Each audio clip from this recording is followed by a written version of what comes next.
We hear about people getting arrested all the time.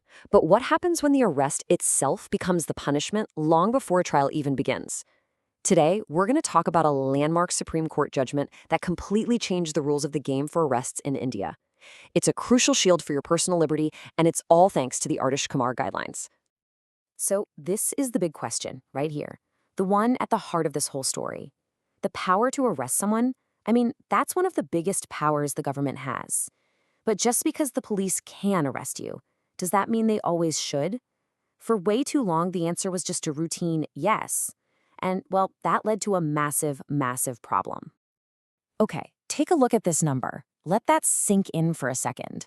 In just 1 year, 2012, nearly 200,000 people were arrested under just one law, Section 498A, the one dealing with dowry-related cruelty. When the Supreme Court saw this staggering figure, they knew something was seriously, seriously wrong with how arrests were being carried out. And the story gets even crazier when you dig into the data. In those cases, police went ahead and filed official charge sheets almost 94% of the time. Now, you'd think, wow, they must have had some really strong cases, right? Wrong. The conviction rate? A tiny 15%. This huge gap was a blaring alarm bell that people were being arrested routinely, even when the cases against them just couldn't hold up in court. And this wasn't just about statistics. The human cost was absolutely immense. The Supreme Court itself pointed out that things had gotten so out of hand that even bedridden grandparents or relatives living in totally different countries were being dragged into this and arrested. An arrest, as the court said, brings humiliation, and it scars a person for life. So what was the breaking point? How did all this finally change? Well, it all came down to the fight of one man, whose personal case brought this entire broken system under the microscope of the Supreme Court. So here's the story. Arnesh Kumar was accused by his wife under the dowry laws.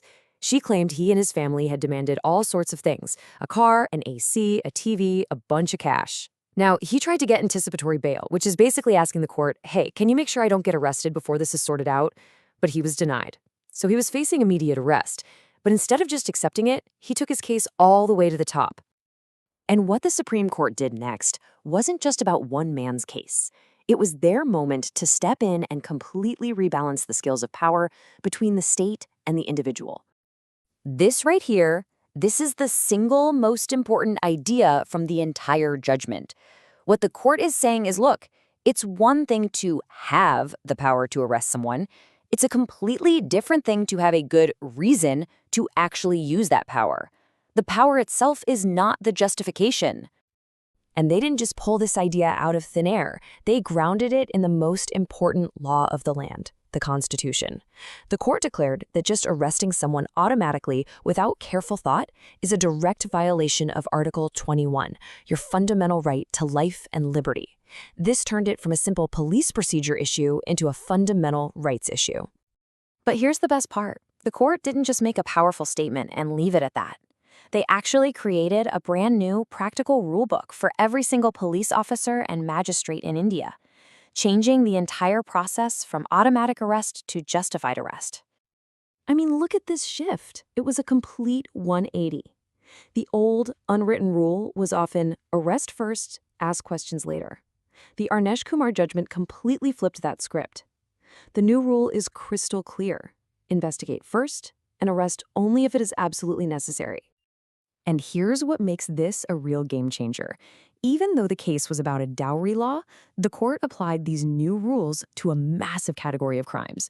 Basically, any offense where the max punishment is 7 years or less. And that, my friends, covers the vast majority of criminal cases in India. So, what does necessary actually mean? Well, the court didn't leave it vague. They gave police a literal checklist they have to follow, taken from Section 41 of the Criminal Code. Before they can arrest someone, an officer has to be able to point to one of these reasons and write it down. Is it to stop another crime? Is it to protect evidence? They have to pick one and justify it. No more vague reasons. And this is where the accountability really kicks in. The police now have to create a paper trail. They fill out the checklist, they write down their reasons, and get this, it's just as important that they also have to write down their reasons if they decide not to arrest someone.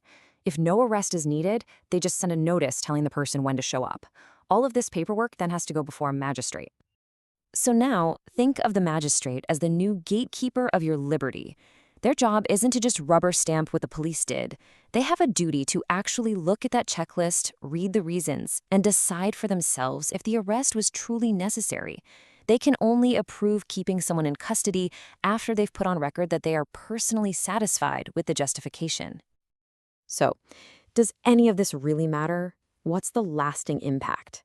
Well, it created a genuine system of accountability with some pretty serious consequences for anyone, police or magistrate, who doesn't follow the rules. Yeah, the Supreme Court was not messing around. They gave this ruling some serious teeth. If a police officer ignores these guidelines, they could face departmental action or even be held in contempt of court. And the exact same thing applies to a magistrate who just casually signs off on an unjustified detention. These are not suggestions, they are commands. Now, you might be thinking, okay, that was 2014, is this still a thing?